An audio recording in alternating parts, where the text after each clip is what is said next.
Okay guys, this is current electricity module 05। Actually हम RC circuit पढ़ रहे थे। अगर आपको ध्यान हो तो इससे पहले हमने एनालिसिस ऑफ आरसी सर्किट किया था, मतलब थ्योरेटिकली किया था।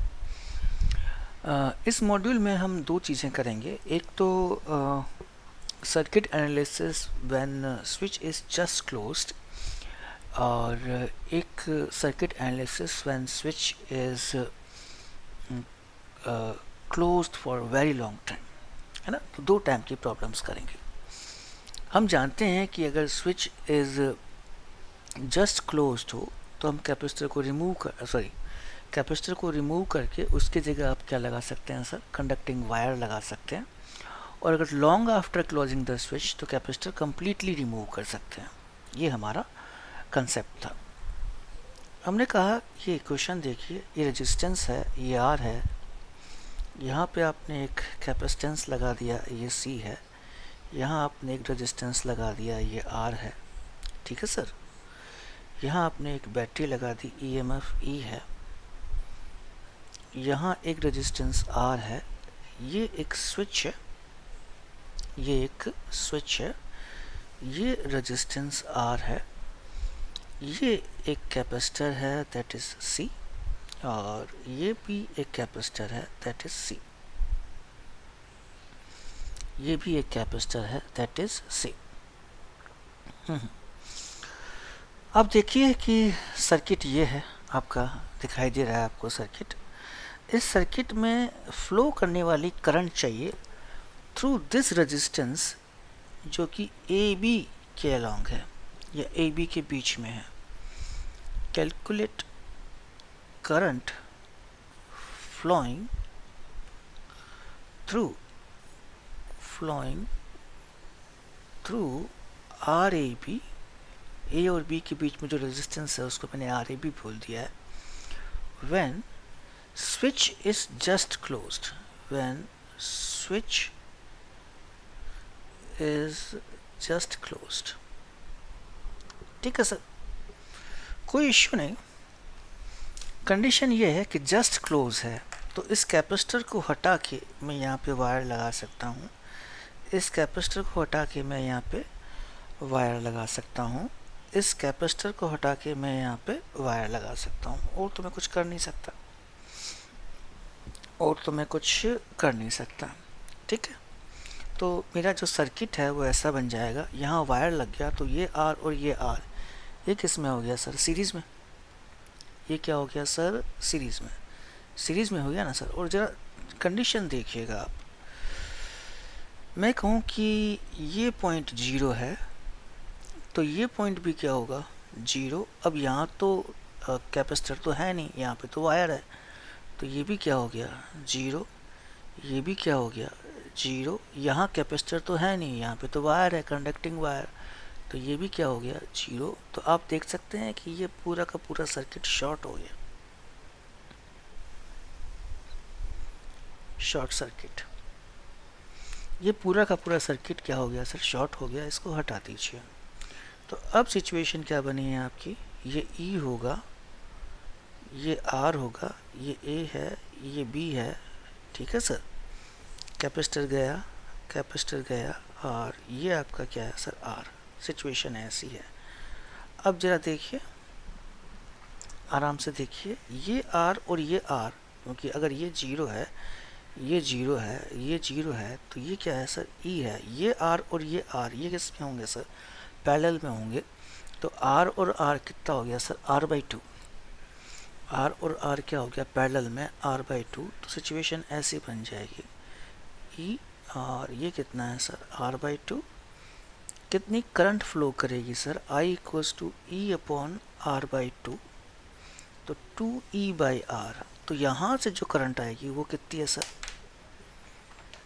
ये जो करंट है वो है आपकी 2E बाई आर।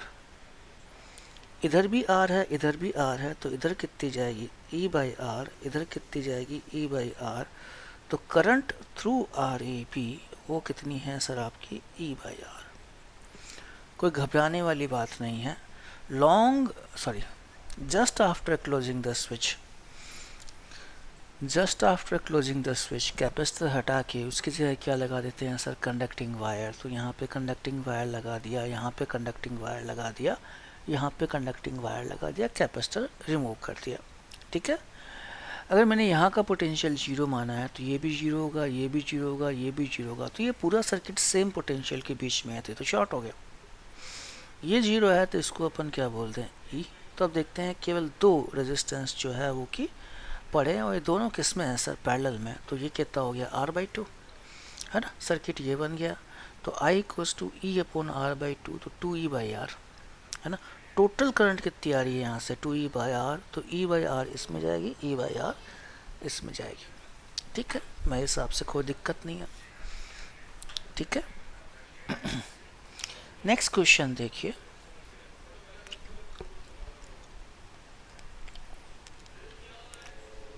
ये कैपेसिटर है, ये आपने बैटरी लगा दी है, ये कैपेसिटर है, ये आपने बैटरी लगा दी है, यहाँ पे एक आपने रजिस्टर लगा दिया है, और ये क्या है सर, आपका स्विच। ठीक है सर, ये रजिस्टर है ए और बी के बीच में, कितना है सर, आर। यहाँ पे एक कैपेसिटर और लगा दिया है, और यहाँ पे ये क्या है सर, आर है। ठीक है, परफेक्ट है। मुझे इस ए बी के बीच में जो आर है उसमें फ्लो करने वाली करंट चाहिए just after closing the switch, जब इस स्विच को जस्ट क्लोज किया है। Calculate current in are A be just after closing the switch.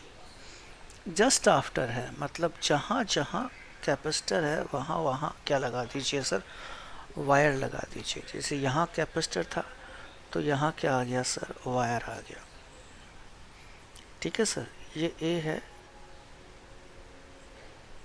ये बी है, ये आर है, ये तो स्विच ही है, ये आर है, यहाँ कैपेसिटर था, यहाँ क्या आ गया सर, वायर आ गया। ठीक है। अब देखिए ये आर और ये आर कितना हो गया सर, R/2, R/2 और R ये कितना हो गया सर, 3R/2। R और R ये तो पैरेलल में है ना सर, ये कितना हो गया, R/2, ये R/2 और ये R ये सीरीज में हो गया है, तो ये कितना हो गया सर, 3/2। तो करंट कितनी फ्लो कर रही है, I equals to V upon 3R/2, that is 2R upon 3V। तो यहाँ से जो करंट आ रही है वो कितनी है सर, या इधर से ले लो, यहाँ से जो करंट आ रही है वो कितनी है सर, 2R/3V। इधर कितनी जाएगी, R/3V, और इधर कितनी जाएगी, R/3V। तो current through RAB, current through RAB वो कितनी है सर, R/3V। पूरा कचरा कर दिया मैंने, है ना, सॉरी, 2V/3R हो जाता है। ये क्या हो गया, होना तो नहीं चाहिए, हो जाता है, क्या करें। V/3R, V/3R। तो जो करंट जा रही है थ्रू RAB वो कितनी है सर, V/3R। ठीक है सर, थोड़ी सी गलती हो गई थी तो उसके लिए माफ़ी चाहेंगे।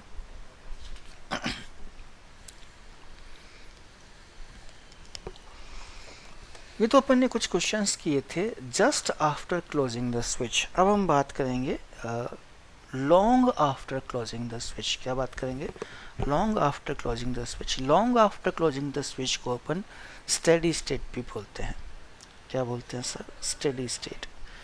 ये देखिए ये कैपेसिटर है 2 माइक्रोकूलम का, यहाँ पे हमने एक रेजिस्टेंस लगा दिया है 25 ओम का, यहाँ पे हमने एक रेजिस्टेंस लगा दिया है 5 ओम का, यहाँ पे हमने एक कैपेसिटर लगा दिया है 4 माइक्रोफैरड का, और बीच में यहाँ पे एक रेजिस्टेंस और है 10 ओम का।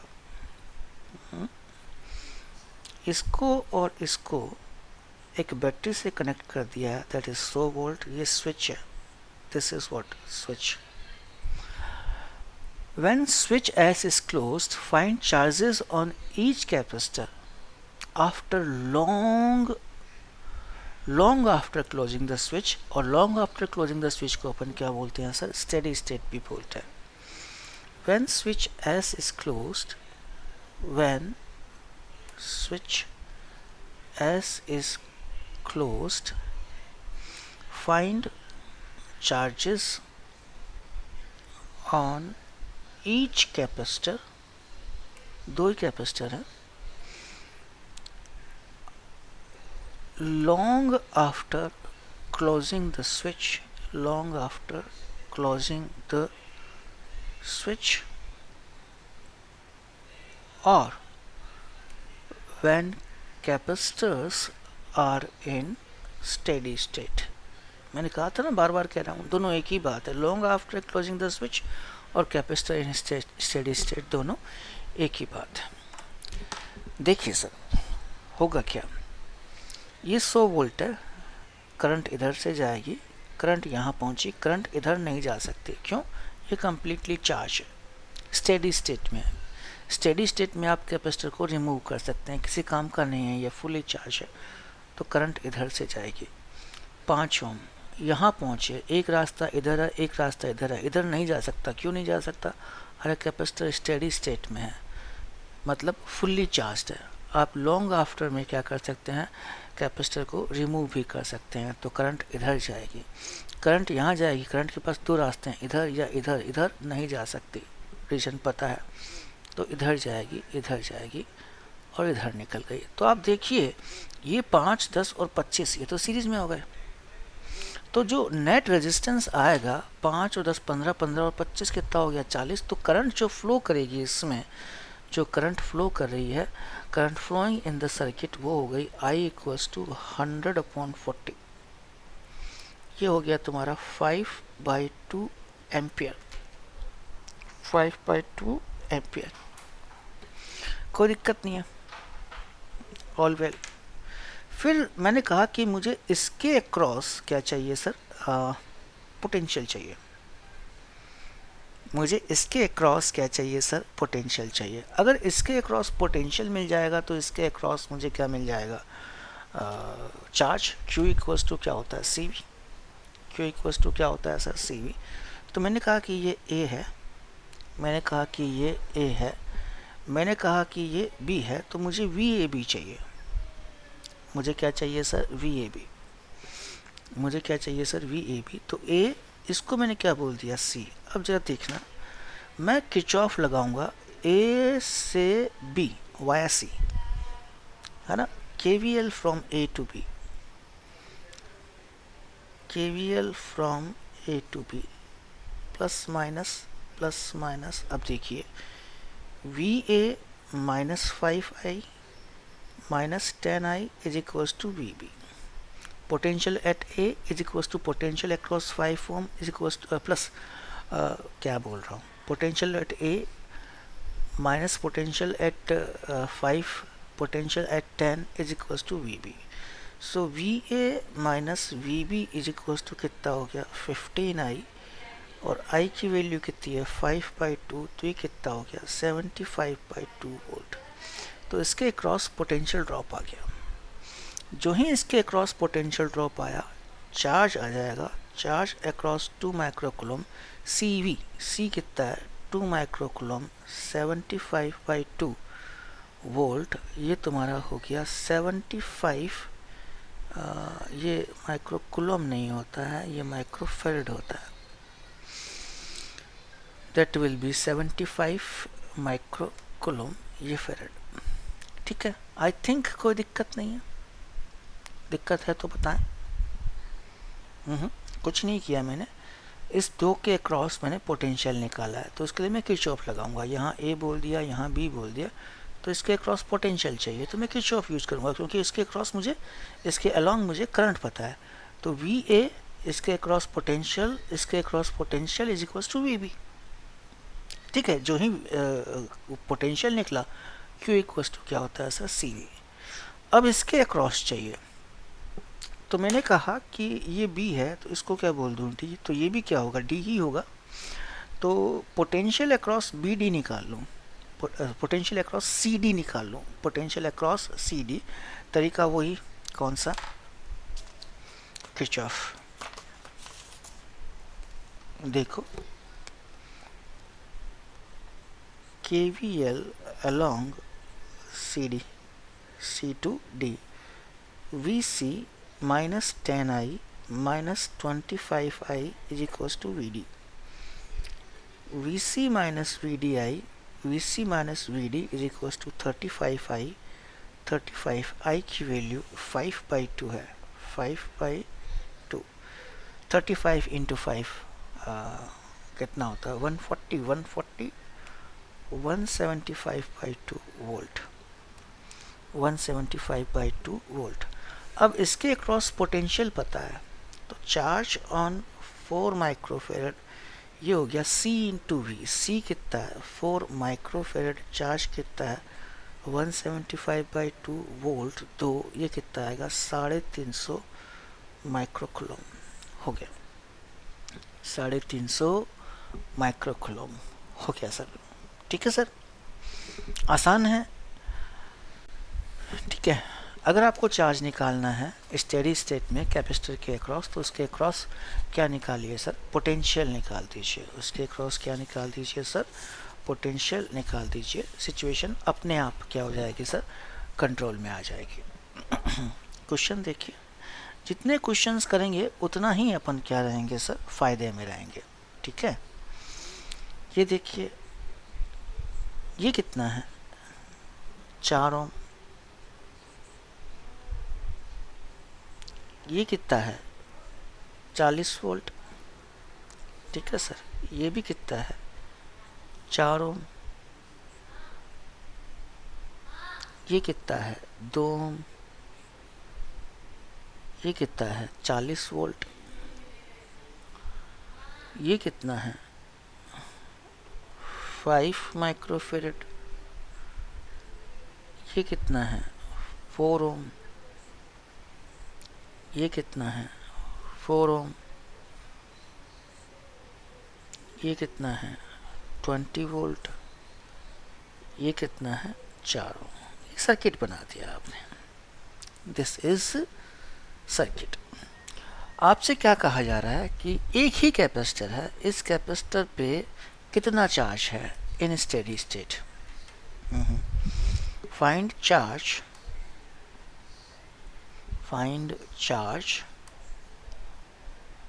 on 5 microfarad capacitor in steady state। Steady state में इसके ऊपर क्या निकाल दीजिए सर? चार्ज निकाल दीजिए। मैं साहब बड़ी टेंशन में। अच्छा, एक चीज़ तो श्योर है कि इस ब्रांच में करंट जाएगी ही नहीं। क्यों नहीं जाएगी? ये तो स्टेडी स्टेट में, स्टेडी स्टेट मतलब ये तो फुल चार्ज, मतलब ये है या नहीं है कोई फ़र्क नहीं पड़ रहा।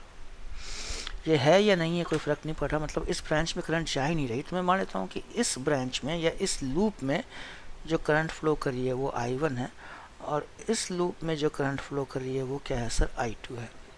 ठीक है सर, मुझे करना क्या है? मेरे पास कोई काम थोड़ी है, मुझे इस 5 माइक्रोफेरेड के क्रॉस पोटेंशियल चाहिए।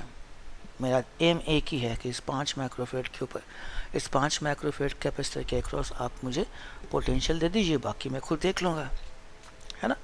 तो सबसे पहले इस लूप 1 में किरचॉफ लगा रहा हूँ। किरचॉफ समझते हो ना सर आप? चलिए, ठीक है।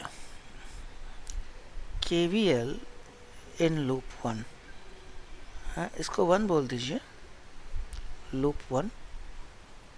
ठीक है, इसमें तो करंट जाएगी ही नहीं, अरे वो स्टेडी स्टेट में है। 40 minus 4I1 minus 2I1 plus 40, दिख रहा ना कैसे? Plus 40 minus 4I1 minus 2I1 plus 40, ये आएगा। इसमें I1 तो यूं जा रही है, पर इसमें I2 भी आ रही है, ये I2। तो नेट कितनी हो गई? I1 minus I2।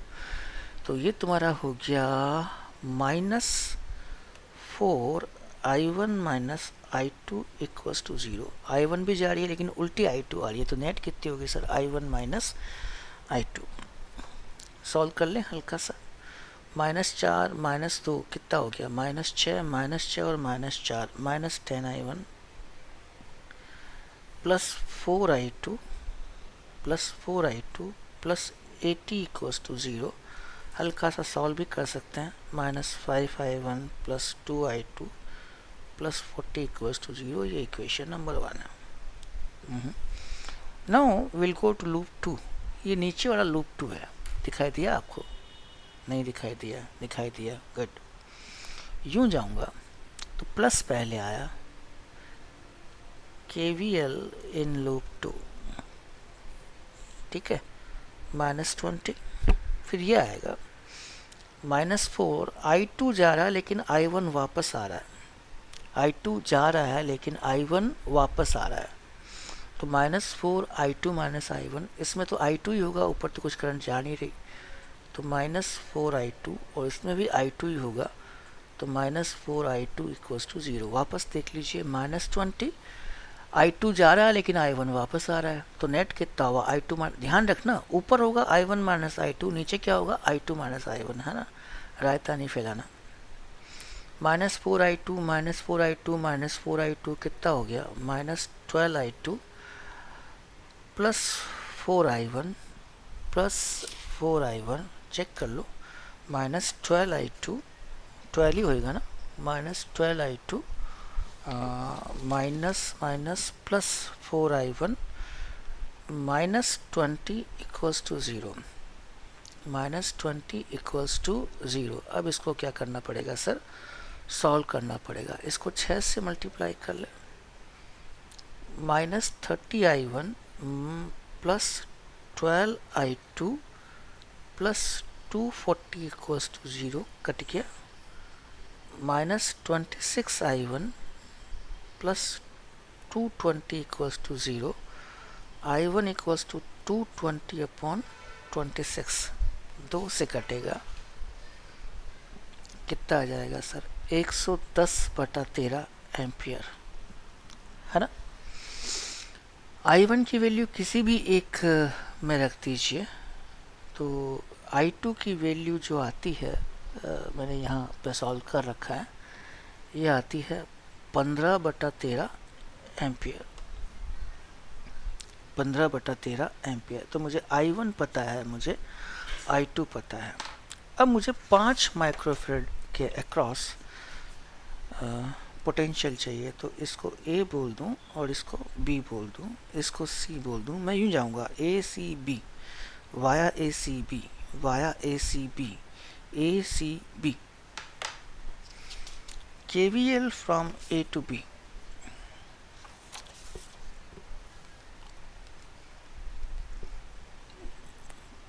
KVL from A to B, है ना। VA -2i1, इसमें तो i1 ही है, यहाँ तो है ही नहीं कुछ, प्लस 40, इसमें तो i2 ही है, यहाँ तो है ही नहीं कुछ, -4 i2 is equals to VB। So VA minus VB is equals to 2i1 plus 4i2 minus 40। 2 i1 की वैल्यू 110/13, 110/13, 4 i2 है ये, सॉरी, i2 की वैल्यू है 15/13 माइनस 40। तेरा एलसीएम आ गया 220 प्लस 60 माइनस 520, ये हो गया 280 में से 520 गया, कितना बच जाएगा? ये -240/13, मतलब पोटेंशियल A का ज़्यादा नहीं है, पोटेंशियल B का ज़्यादा है, तो आप इसको यू भी कर सकते हैं, that is VB minus VA is equals to 240/13, है ना। तो अगर आपको Q चाहिए 5 माइक्रोफेरेड पे, तो 5 माइक्रोफेरेड इंटू 240/13 वोल्ट, ठीक है सर, 240/13, ये कितना हो गया? 1200/13 माइक्रोकूलम, ये आंसर आना चाहिए, है ना। जो ही मैंने A और B के क्रॉस मुझे पोटेंशियल मिल गया, बस 5 से मल्टीप्लाई कर दिया। बोले सर आपने ये 4 ओम तो कंसीडर ही नहीं किया, हाँ, ये 4 ओम तो आपने कंसिडर ही नहीं किया, मतलब आपका जो सम है वो गलत है। मैंने कहा नहीं, ऐसे नहीं है, क्योंकि इस ब्रांच में करंट जा ही नहीं रही है, इस ब्रांच में करंट जा ही नहीं रही। ठीक है सर, और अगर करंट जा ही नहीं रही तो रेजिस्टेंस इज नॉट रेजिस्टेंस।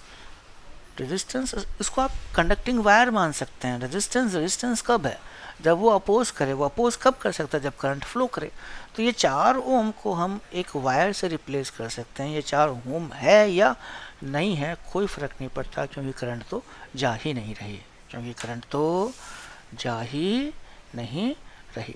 ठीक है सर, ओके सर। तो क्वेश्चन देखिए, 20 वोल्ट बैटरी 5 ओम 5 ओम 5 ओम, 20 वोल्ट बैटरी 5 ओम 5 ओम, 3 माइक्रोफेरेड 5 ओम 5 ओम सर्किट दे रखा है। अजीब सा सर्किट दे रखा है। जब भी ऐसा सर्किट दे रखा हो, स्टेडी स्टेट भी कह रखा हो कैपेसिटर में, तो सबसे पहले वो पाथ ढूंढते हैं जिस पाथ से करंट फ्लो करेगी। मैंने कहा यहाँ से शुरू करता हूँ, 20 वोल्ट 5 ओम।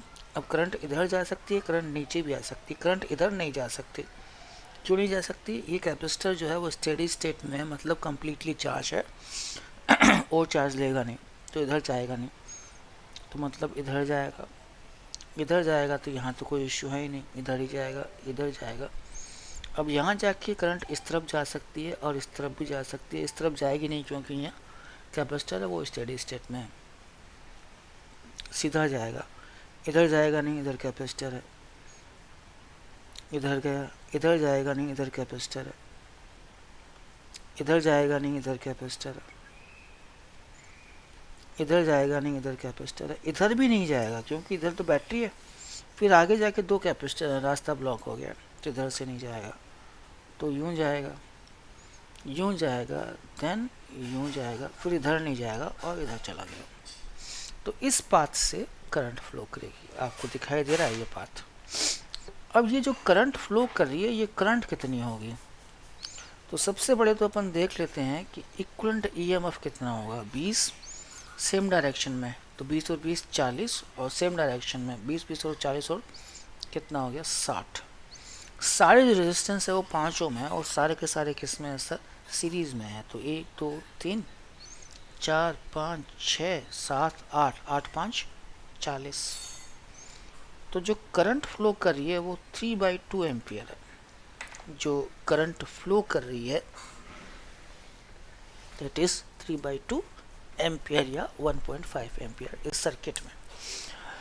मुझे जानना क्या है, मुझे पहचानना क्या है, मुझे 4 माइक्रोफेरेड और 3 माइक्रोफेरेड के अक्रॉस क्या चाहिए सर, चार्ज चाहिए। मैंने ये जो 4 माइक्रोफेरेड है और ये जो 3 माइक्रोफेरेड है उसको अंडरलाइन कर रखा है, मतलब इन्हीं के ऊपर चार्ज चाहिए। ठीक है सर, तो किसी एक पॉइंट का पोटेंशियल 0 मान लो, किसी एक पॉइंट का पोटेंशियल, रेफरेंस पॉइंट एक ही होता है हमेशा। ये कितना हो गया 20। इसके क्रॉस पोटेंशियल ड्रॉप कितना होगा, 5 × 3/2, 5 7.5। तो इसके क्रॉस 7.5 का 7.5 का पोटेंशियल ड्रॉप हो गया, तो यहाँ कितना पोटेंशियल बचेगा 12.5। इसके क्रॉस भी कितना पोटेंशियल ड्रॉप हुआ 7.5 का, तो यहाँ क्या बचेगा सर 5। इसके क्रॉस भी पोटेंशियल ड्रॉप कितना होगा, आई थिंक 7.5 का ही होगा, तो यहाँ कितना बचेगा -2.5। पोटेंशियल निकाल रहा हूँ मैं हर एक पॉइंट के, ठीक है। ये 20 है, ये -2.5 है, तो ये कितना होना चाहिए 17.5। इसके क्रॉस पोटेंशियल ड्रॉप कितना होगा 7.5, तो ये इसका पोटेंशियल कितना होगा 10। इसका पोटेंशियल कितना होगा 2.5। इसके क्रॉस पोटेंशियल ड्रॉप अगेन 7.5, तो यहाँ कितना होगा आई थिंक -5। आई थिंक कितना सर -5। अगर ये -5 है तो ये कितना होगा 15। अगर ये 15 है दोस्त, तो ये कितना होगा -5। अगर आप ध्यान से देखें तो मैंने इसके अक्रॉस और इसके अक्रॉस पोटेंशियल निकाल लिए हैं।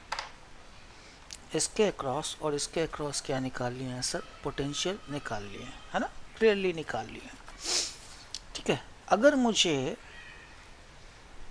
चार्ज चाहिए 4 माइक्रोफेरड पे, तो C into V 4 microfarad 12.5 minus of -5, 12.5 minus of -5, ये कितना हो गया 4 इंटू 17.5, 35 और 2 70 माइक्रोकूलम इसके ऊपर क्या होगा सर, चार्ज होगा।